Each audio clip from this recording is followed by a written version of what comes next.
all made and cinched down tight over your ears. So take it away, Dave and Mickey. Welcome to Shiny Side Out with Dave. And Mickey.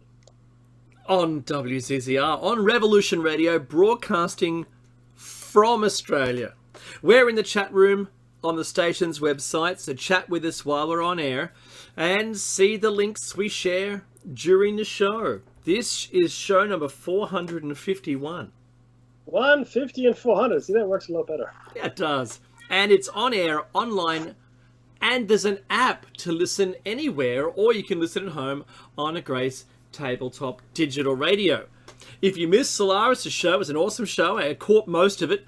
And she had Sherry Arellano on, and they were talking divine light quantum healing, Mickey. Ooh, it's really good. That's interesting. Yeah, it was I'm quite into that kind of thing, so it was a really fantastic show. And you know what? If you missed it, it's okay.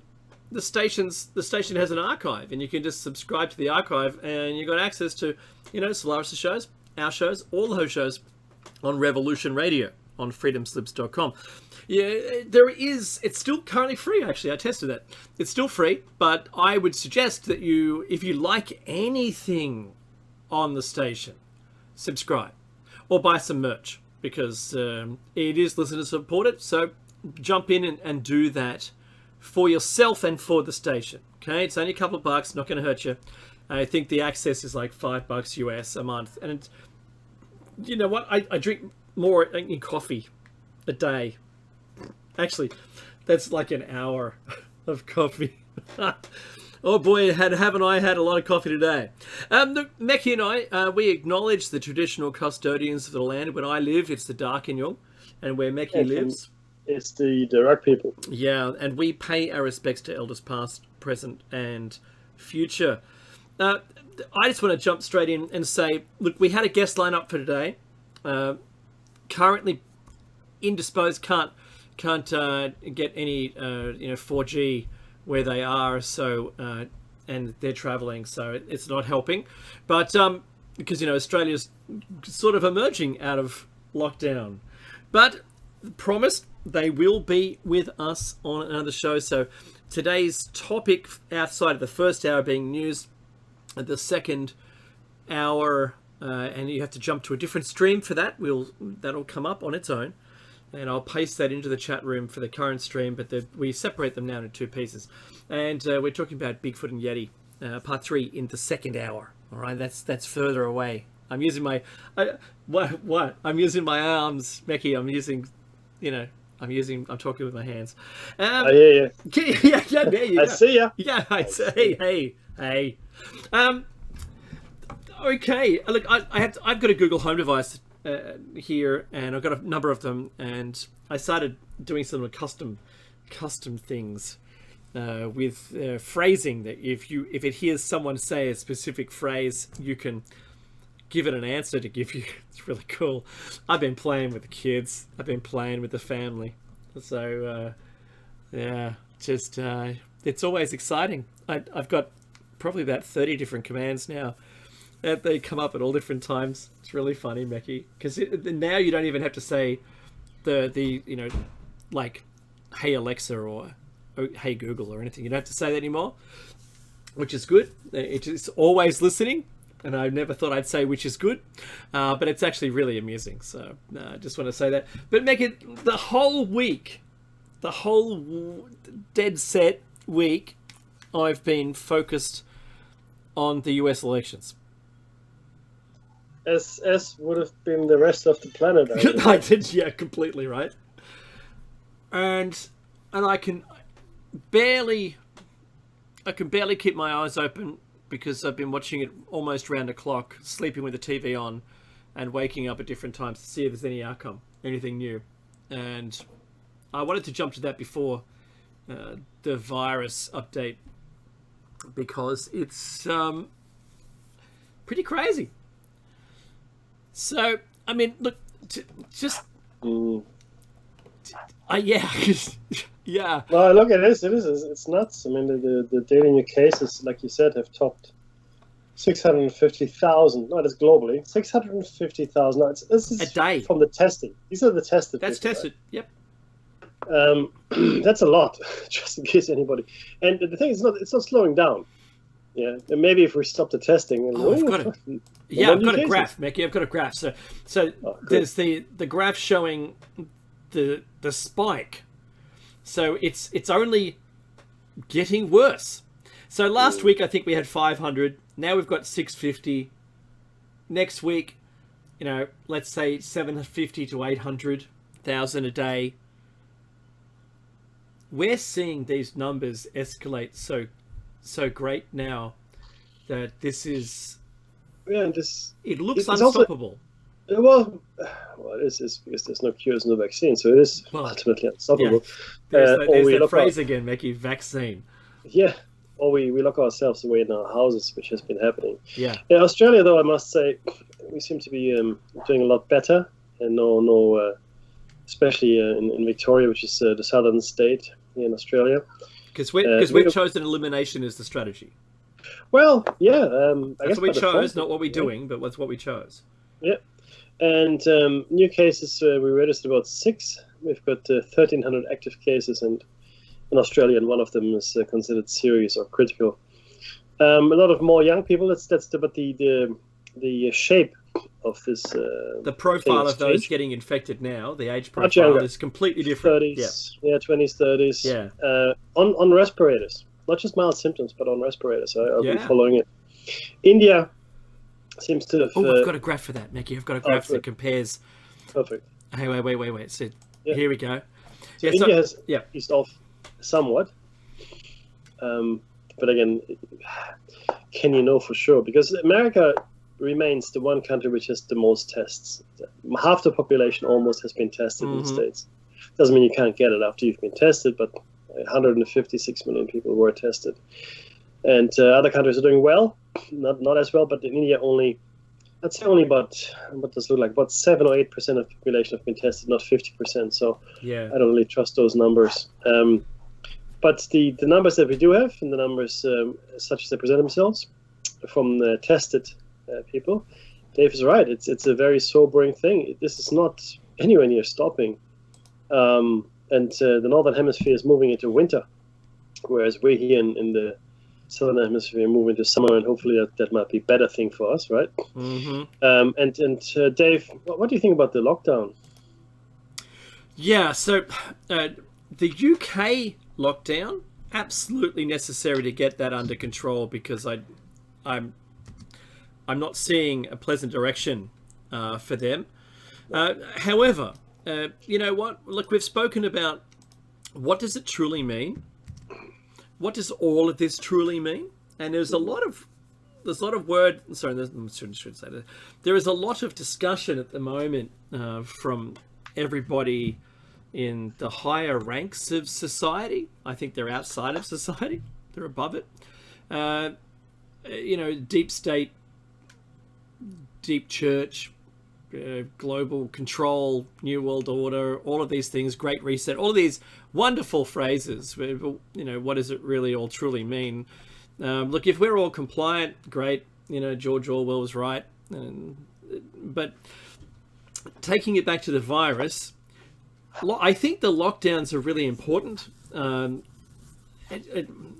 But they're important only if the virus, the current 3.68 case fatality rate and lowering, still going down, and this new batch of people who are becoming infected is lowering it because the age profile is changing to be younger people, therefore there's less case fatalities anyway. And remember, they're only being tested because they thought they should be tested. It's not mandatory, but they're in some places now in America, they're thinking about doing the whole county, for instance. Like China shut down and did like 11 million in a week in one place, in one province. England are thinking about doing compulsory testing just so they know where on earth it is and we can deal with it where it is. That's a pretty good strategy, because you don't want to be driving blind, right? Just reacting. It's whack-a-mole, right? And that's reactionary, not proactive. So thinking about it, lockdown is only a good thing if this turns out to be an awful state of affairs in 20 years, like Ross River fever, just comes back, right? Does this mean that we're going to be long-term healthier if we avoid the virus? I'd say yes, but we're cleaning ourselves into sickness with all of the preventative measures and not actually contacting any other viruses like the flu that we missed this year in the flu season. If it turns out to be healthier to have avoided it in the long run, great. But if it turns out that it isn't healthier and that the next one, which is even worse, that if you come in contact with this one, then you don't get the next one, like Bill Gates is already smiling. I saw some videos of him smiling, talking about this next virus after COVID-19. It's going to be worse. It's going to be much worse. So, but is this truly now that we've realized it's not so bad? Like, when I say not so bad, I don't mean the people who have died, and I'm really sorry for anyone who's lost their life doing anything at all, whether it's, playing golf, driving your car, having a flu, a seasonal flu, or having COVID-19. Sorry. Having SARS-CoV-2 presenting COVID-19 symptoms. If it turns out that it's better, then great. Lockdowns are fantastic. Let's try to eliminate it entirely. If it turns out better that you don't come in contact with it, but if it means that that you survive later because of a second round of a different virus that's still in the corona family, but Meki, I struggle with this, right? I really have a hard time looking at all the countries that are exponential right now, like Spain, the US, Russia, France is going exponential, Argentina is tapering off, Italy is exponential. You think the first wave was a lot, but now we're seeing numbers which completely dwarf. Like at the moment, remember, Meki, when Italy first became infected, came in contact with it, it was about 5,500 a day. Now they're at maybe 38,000 a day. Yeah, we thought that was bad. We thought, oh my God, how could that happen, right? Yeah. If that were to happen in Australia, 38,000 a day, we'd be done in a couple of months. That's right. That's what if it was 130,000 or 128,000 like it is in the US per day? The whole nation would have it, right? But see, this is the problem. Now, the long-term effects that we don't know because it's not here for long enough yet to determine it. The thing that I think that it's going to segue really well into the only topic we're talking about other than the virus is the US election. And I think this is going to change it. Now, Trump tried to keep everything open, and Biden has said we need to control it. He's always been actively opposite his approach to dealing with the virus. So he brought out the dead all the time and the amount of infections. The only way he can win is by bringing those numbers down. And the only way to bring them down is control. That's true. There's of course a massive caveat here.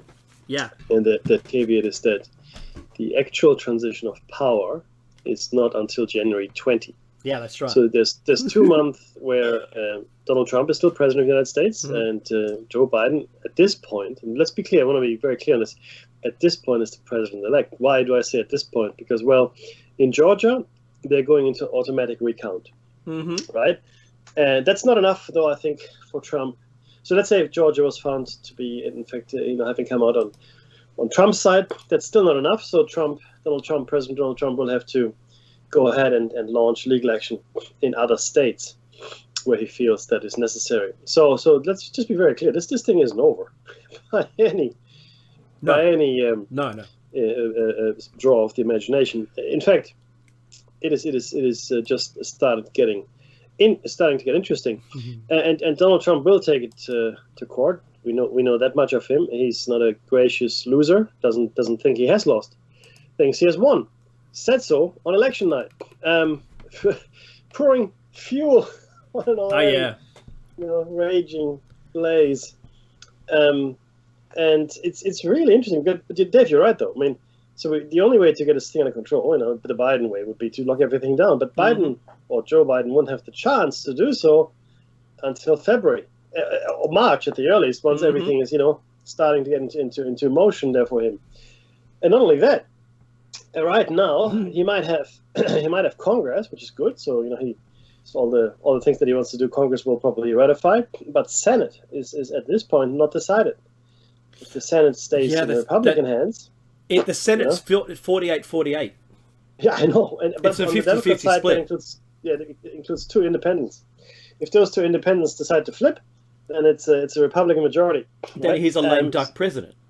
Well, see, the problem is if you can't get anything through the Senate, then it's presidential order time, right? Yeah, just like Obama. Yeah, that's right. Just like Obama, and that's what Obama did. And no one in the history of U.S. presidents has issued as many presidential orders. In fact, the quantity is greater than any individual. In fact, the sum total of all the presidents prior to Obama, he still exceeded that. So, but that's another one of those things, Meki, I wanted to talk about. And Meki knows I've put this into the text here. Is that there was a couple of milestones. So one was the amazing turnout for this election. Oh, it's astounding, historic. Yeah. In a word. So think about this. I mean, the 70 million votes for an individual candidate was the limit. That was the most that anyone had ever had in a landslide victory. That means the other person received way less than 70 million.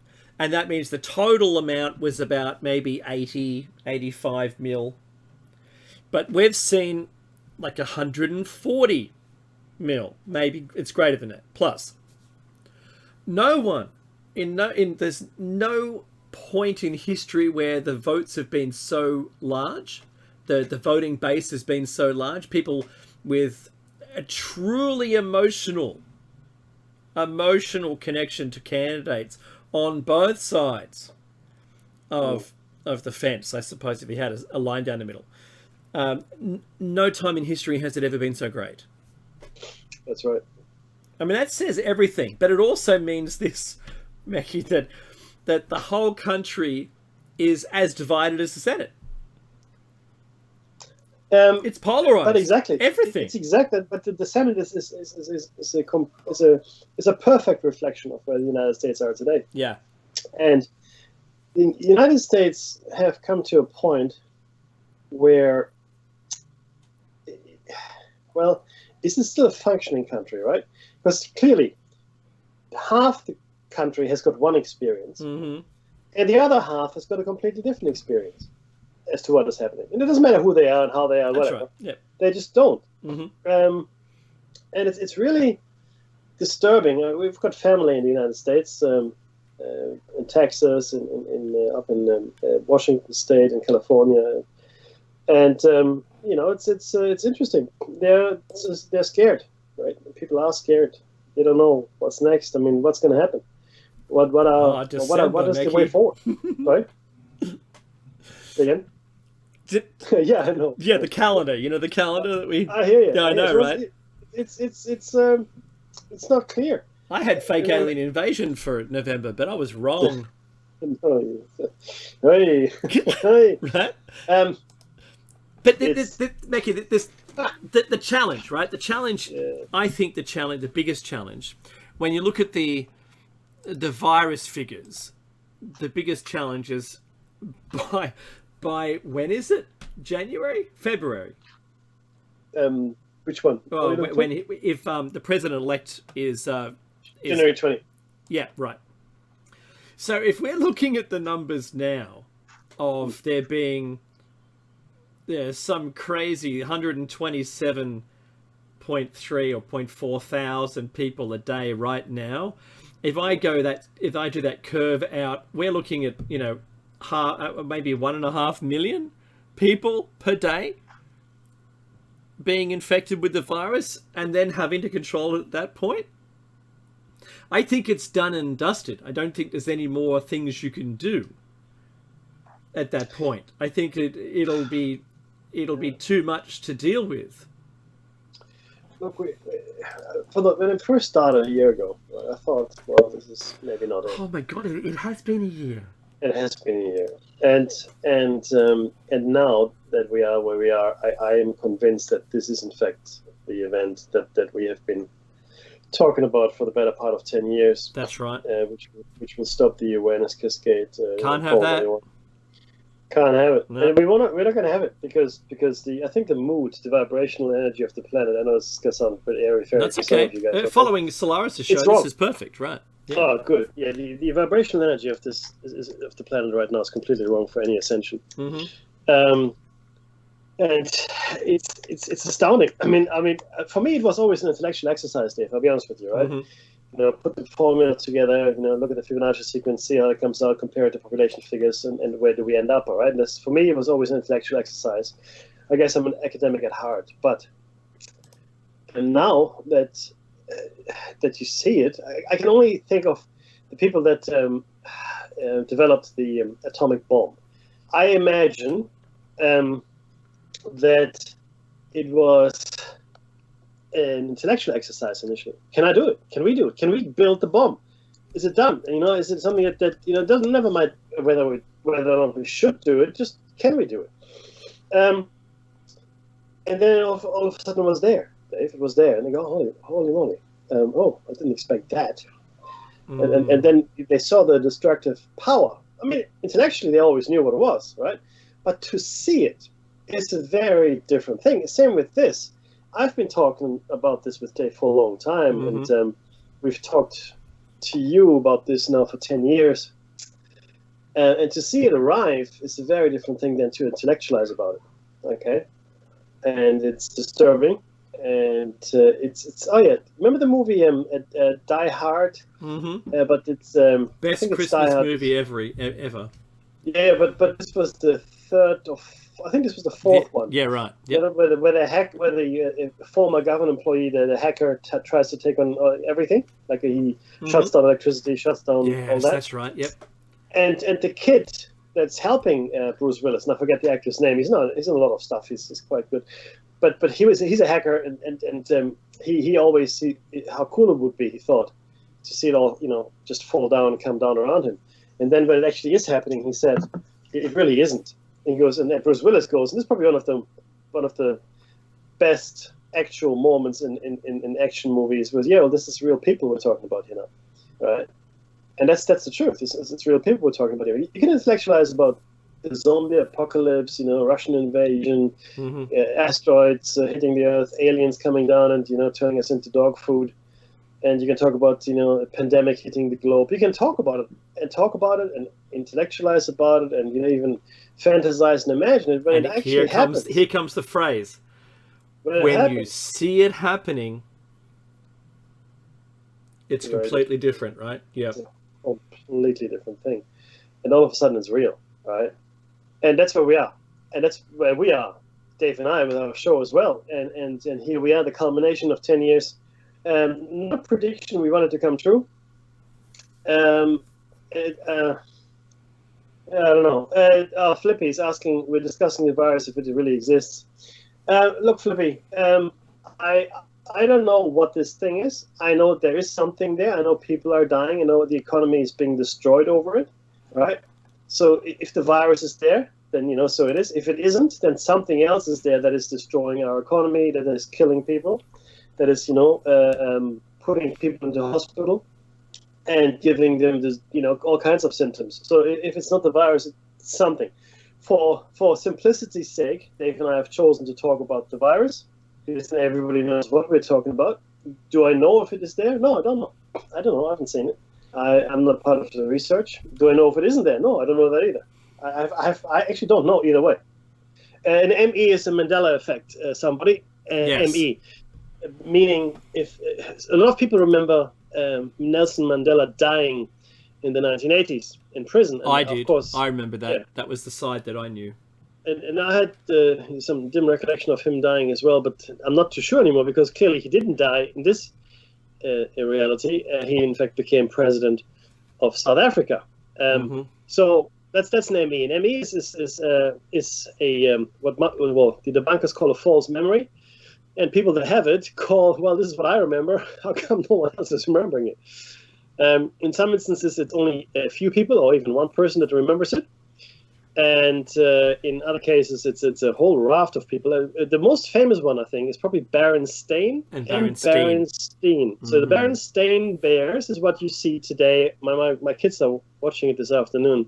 But what a lot of people remember is Berenstain, and a lot of people pronounce it Berenstain. Now, Berenstain is S-T-E-I-N. You would pronounce a certain way. If it was a stain, S-T-A-I-N, you would never pronounce it Berenstain. Because it could be Steen or Stein. Yeah, exactly. So, that's what an ME is, and that's why. So Flippy was asking if he's having an ME because we're discussing the virus as though it were real. I don't know, Flippy, is my answer. I have no idea if it's real or not. I know something is there. I know something is destroying our economies. That's a fact. I've spoken to the doctors who have confirmed that there is a virus, but they've all said the same thing. Yeah, it's more dangerous than the regular flu, but it's only got a case fatality rate that, and I'm measuring this currently with only the confirmed cases of those people who chose to be tested or were tested as a result of a small town or whatever, what have you,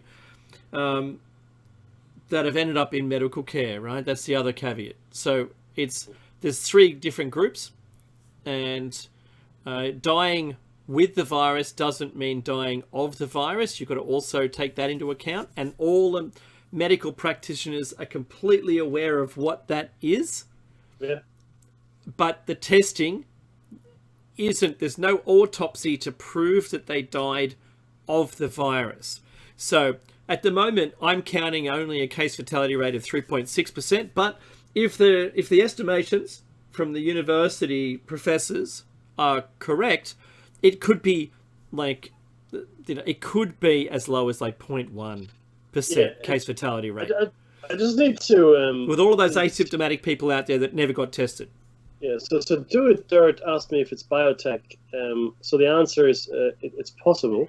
Having said that, the coronavirus... Look, the coronavirus belongs to the same family of viruses, the coronavirus family, as the common cold, that is, and the flu, in fact, right? So that is that's yes, right. that's right. So but it's not a virus. The coronavirus is not a single virus. The coronavirus comprises a family of viruses, and flu is the most common that we get exposed to, right? And that's a fact. That's a thing.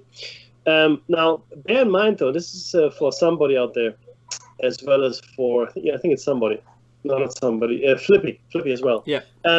Now, we discussed with all of you, and now this is going further afield, but it's important to mention it since you brought it up. And this is interactive, guys, so we do enjoy this a lot. Yeah, we're speaking to the comments in the chat room for everyone. Oh, yeah. It's listening on YouTube, That's correct. So this goes a while back now. We discussed the death of the microbiologists. And the funny thing is, well, not the funny thing, for the last 20 years, and it started in the year 2000 thereabouts, and it really hotted up in the late noughties, early teens. Scores of microbiologists, these are global leaders, just died, had accidents, suicide. We did a whole show on this. A lot of them died, and their field was really this. This was their field. Communicable diseases, specifically, Ebola, even the common flu, AIDS, a lot of AIDS researchers, etc., etc. And if I were to want to release a virus of this nature into the wild, I'm not saying that's what happened. I'm not saying this is what it is. To lay the groundwork, because you can't corrupt everybody. It's not possible. You just can't co-opt everybody into working with you. So you have to kill the people that you think that might not. Right? That's my opinion. And look, somebody, Agenda 21, Event 201, the Great Reset. It's all this, and we've been talking about this for 10 years, from a slightly different angle.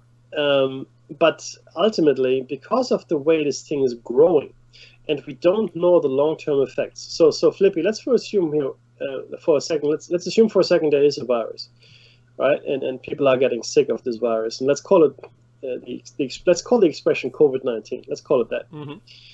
And what is happening then is that we are seeing potential long-term effects in people, similarly to Morgelson's disease, Ross River fever, fatigue, extreme fatigue in even fit and young people, and acute pains, chronic pains, etc., etc. So seemingly very strange long-term effects, debilitating in some instances, certainly. So is it real? Well, something is happening.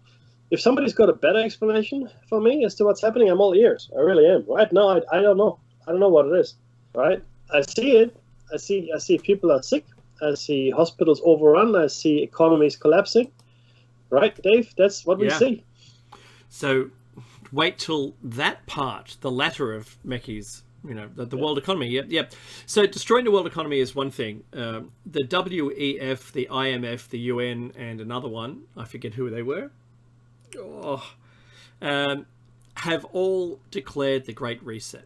And they blew the dust off, and we spoke of this last week, Mecky. I'm not going to go too deep in it, but they blew the dust off a plan that was to be put in place when automation basically makes us all unemployable, because it'll be cheaper to have a robot for 30 grand or whatever, right? When they're mass produced, that's going to be a thing. And the living wage would then be given to all of us, because that would then be vacuumed out of all the companies, like the CCP is doing at the moment, vacuuming a percentage of the profit back to like tax, right? But then it would come back to us to be able to spend to buy their kit. And this thing about having a population that's so heavy or so massive, but not being able to be employed by anybody because automation just looks after everything now. That plan wasn't meant to happen for a while, but it looks like they've taken this on board and said, well, it may be that we have to, blow the dust off this plan and get it happening now. Let's rebrand it. Let's make it a thing.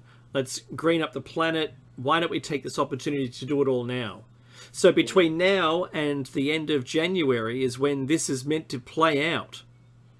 In July, that was the plan. So, and that's not coming from me. I'm not party to the discussion, except what we see publicly coming out, broadcast in social media, and for that matter, for the rest of it. And I've got a segue, Mecky, for social media. But this is what's happening now, and I completely understand what it's going to mean. Victoria had the longest shutdown in history, with the greatest amount of people, and I think that's only the beginning. I think, Mecky, we're destined to see the US attempt to control the virus, if they do, in the best way that they can possibly do that, and that's to lock it down, despite there being locked in some places, but very, very short periods of time, and it had a reasonable control, and then everyone complained that no one was making any money. So in the capitalism model, if no one's making money, you're failing. So they opened back up again and just went, oh, be damned, who cares, right? Let the virus spread. It's not so bad. I think all the rhetoric is going to make that turn around. I had to say something, Mecky, because I had a friend of mine let me know, and I followed this story today about Trump again being blocked on Twitter. So last week I mentioned a bunch of stuff about Twitter and social media, and there was a Senate inquiry in the US, and it was clear that they were left-leaning. All the social media platforms are left-leaning, and they were promoting stuff that was obviously left, and blocking that extreme stuff from the right. But when Trump said that he's going to continue to push for this, counting of votes and auditing of them and the mail-ins, you should check them against the deceased list, right? Recently deceased, why not? Check it. And there's problems. So the biggest problem is that the voting booths and the counting is state controlled, not federally controlled. That's one of the problems. That means that every state can have its own jurisdiction and its own rules governing the voting process, the counting process, and they're not all the same. I think that would have been the first thing that I would have attended to. If I was the president in the US, I would just make it so voting is exactly the same everywhere. Don't care, and just do it. Get it done. This is going to make it 100% can't do a fraud vote in the future. So the judges, Meki, have all declined Donald Trump's, the current president. They've declined his request to have recounts and audits, saying there isn't any evidence to prove it. But the argument is, we don't have the evidence, but if you look, maybe we'll find some. Why don't we have a look? And it could be the same thing where there was fear, Meki, in the last election by the CIA, saying, well, if we did post this information and it altered the outcome of the election, well, maybe our jobs, we may be fired, right? So right now, are the judges looking like they're just self-preservating, going, there's nothing wrong with it, it's all good, don't worry about it, move along, next? Because silencing the president, the sitting president, despite how crazy their ideas are, because I'm not saying Trump's crazy, I'm just saying it's all relative. So right now he's in a position where, 70 million votes would have won you at any other election in history. Oh, yeah. Yeah. But and I contend, imagine this scenario where there was a warehouse full of pre-filled in ballots that you just released to, before the deadline of the election. You just release it into the mail system, and you're a dead cert to win because you've filled in 1.5 million mail-in votes for people all around the country. If they purely just checked where they were submitted to which county, and the names and qualified that the person that was submitting it came from their county or close to it, right? That could be something. And I think, look, if you don't do it now, are you ever going to do it? If you're not change the way it is and make it so it's foolproof. It should be foolproof. Yeah. It should be secure. It should be online. It should be a thing with options to do in person and mail in. But still, in the end, you shouldn't have to question it. But Meki, my whole point here isn't about the fraud or anything that's been brought up. It's a social media platform silencing the president. Yeah, that's interesting, isn't it? But silencing through fact checking, it seems, right? Oh, they said, this Twitter blocked him, blocked his post from going anywhere. But they're saying that he was saying things that were not that required checking, right? But remember, opinion isn't illegal.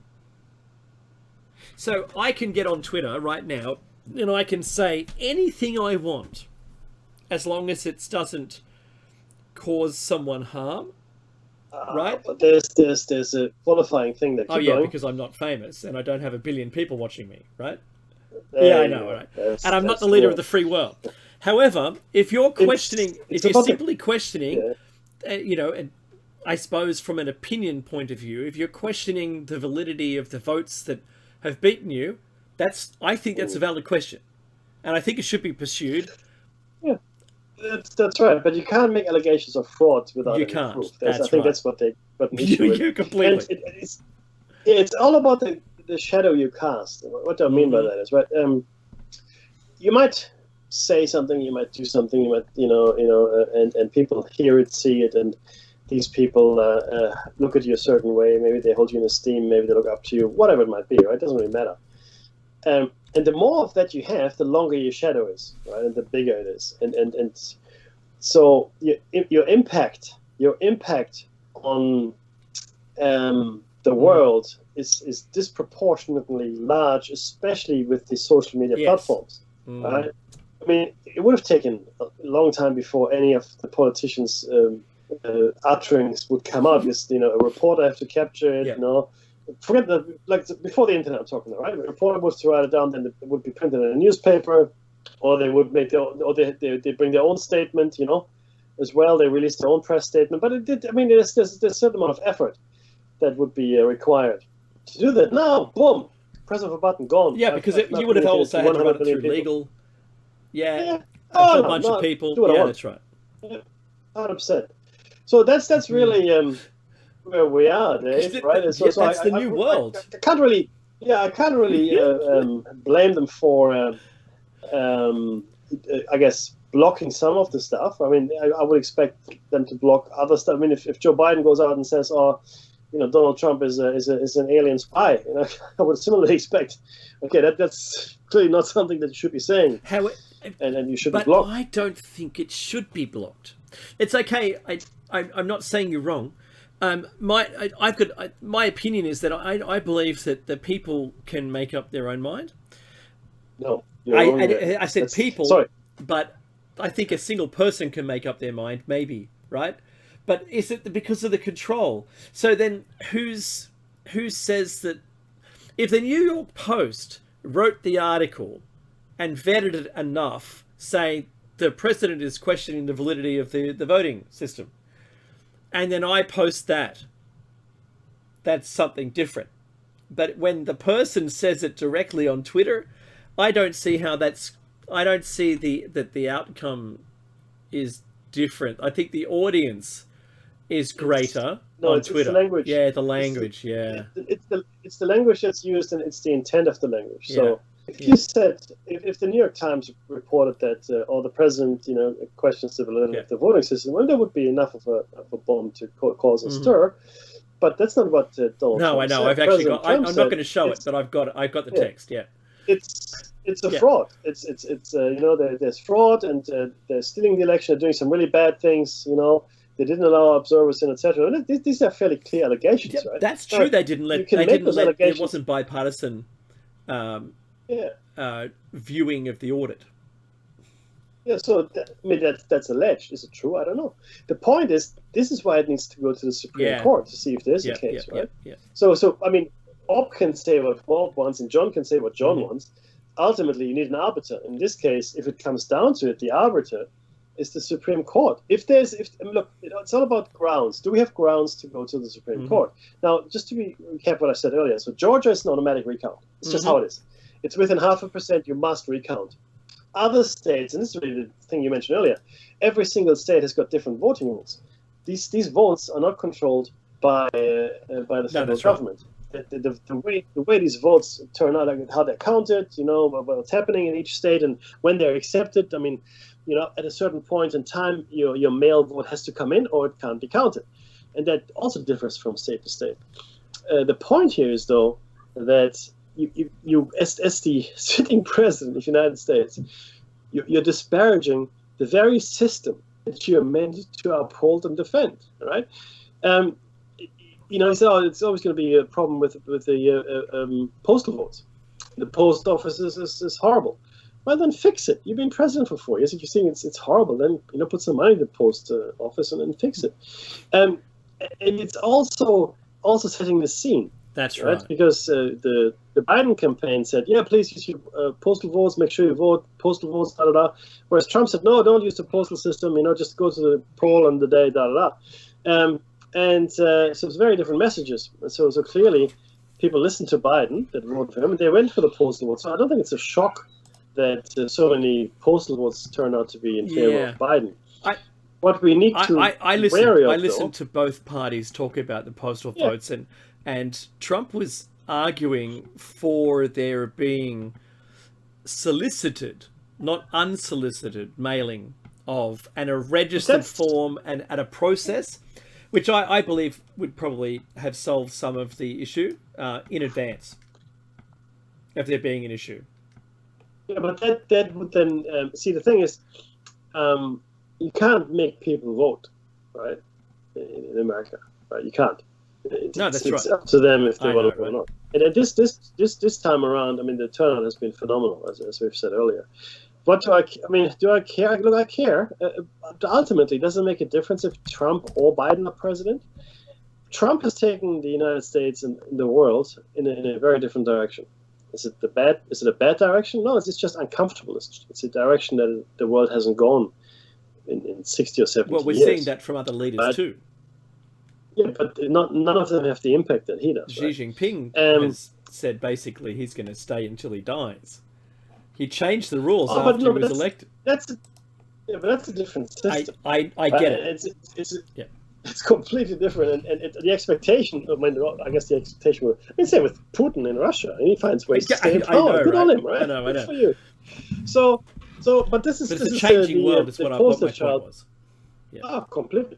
But this is the poster child for democracy, right? This is how it's meant to work. So forget India. India is the largest democracy, but it's just very poorly run. But where's America? Yep. Yeah, the United States are the poster child for what democracy should be all about. Well, but my point though is, does it matter whether or not Biden or Trump are president? So it matters very much for the United States because because either president will take very different direction. The country will go in a very different direction. The impact on the world, and this is really the only reason Dave and I are talking about this, because there's an impact on the world, will be whatever it is. But it'll just be history at some point. 10, 20, 100 years' time, it'll be history, and we look back at it and go, okay, this is interesting, that happened.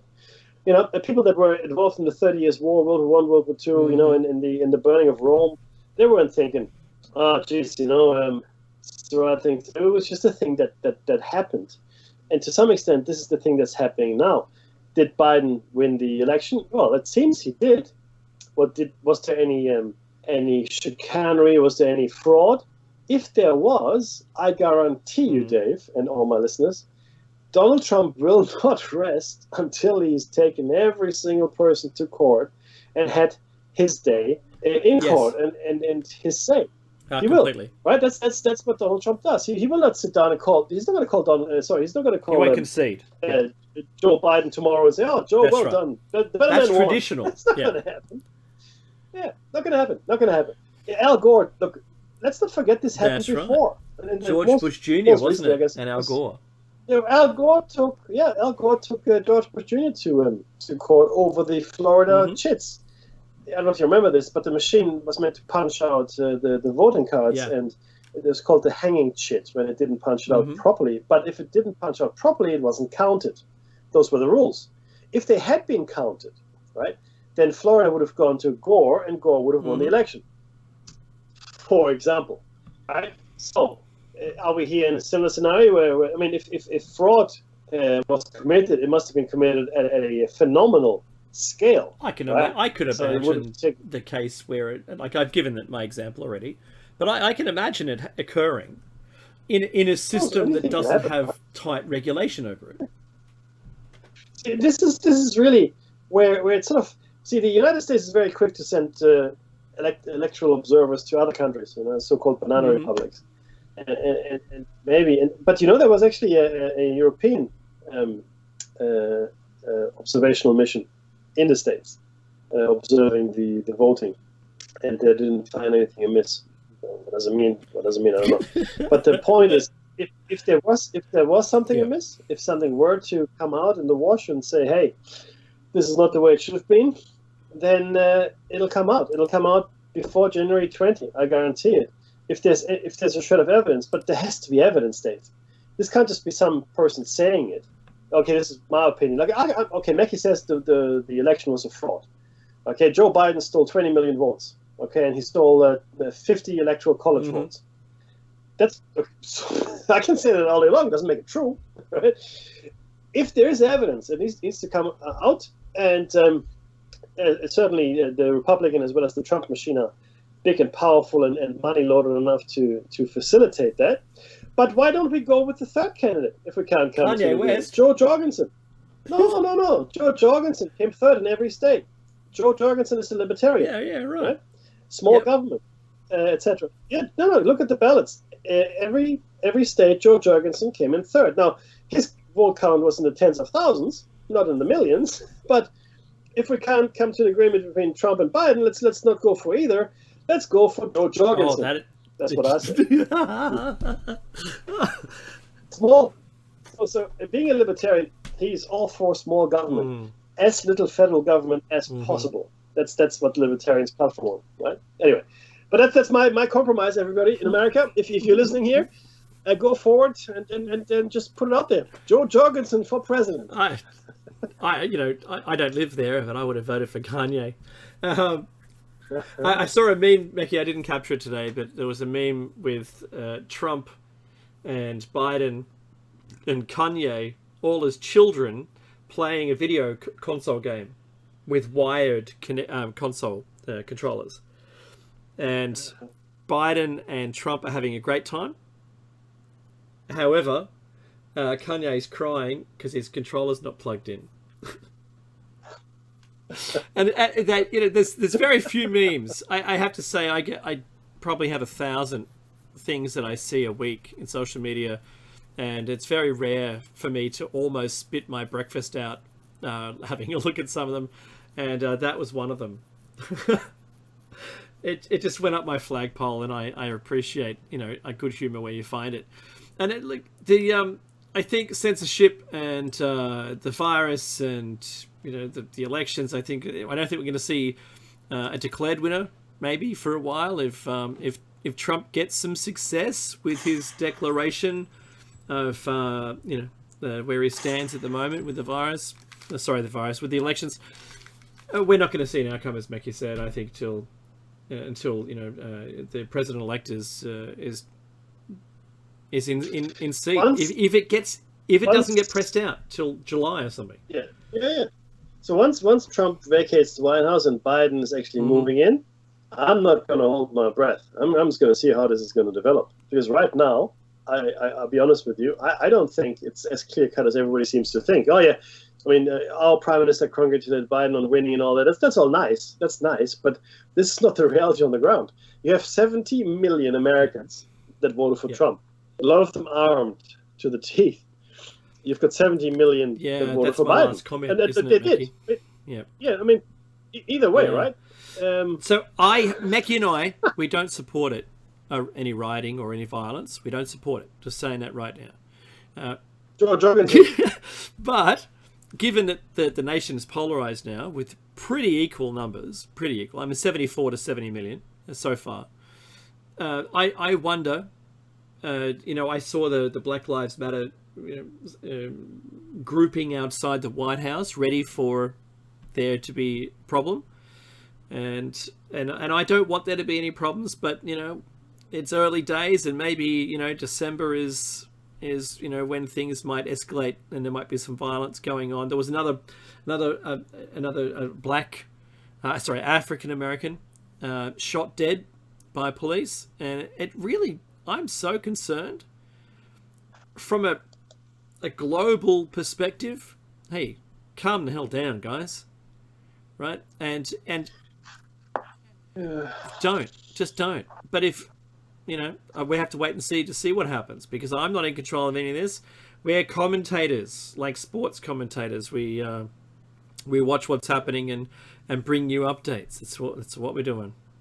But look, it's about a minute left, Mackie, before the top of the hour, before our break starts, and we go into the show cycle for the next hour. And for those on YouTube, we're just going to close this one off and start a new one for the show cycle plus. Mackie and I also have a Patreon account, so if you feel inclined and you like what we say, and if you're entertained as well as informed, please pop something in there and help us out. I could. There's the music. Hey, you go. See, I made it to the music, Mackie. All right, well, nice. It's only a very short break. We'll see you afterwards. Take care.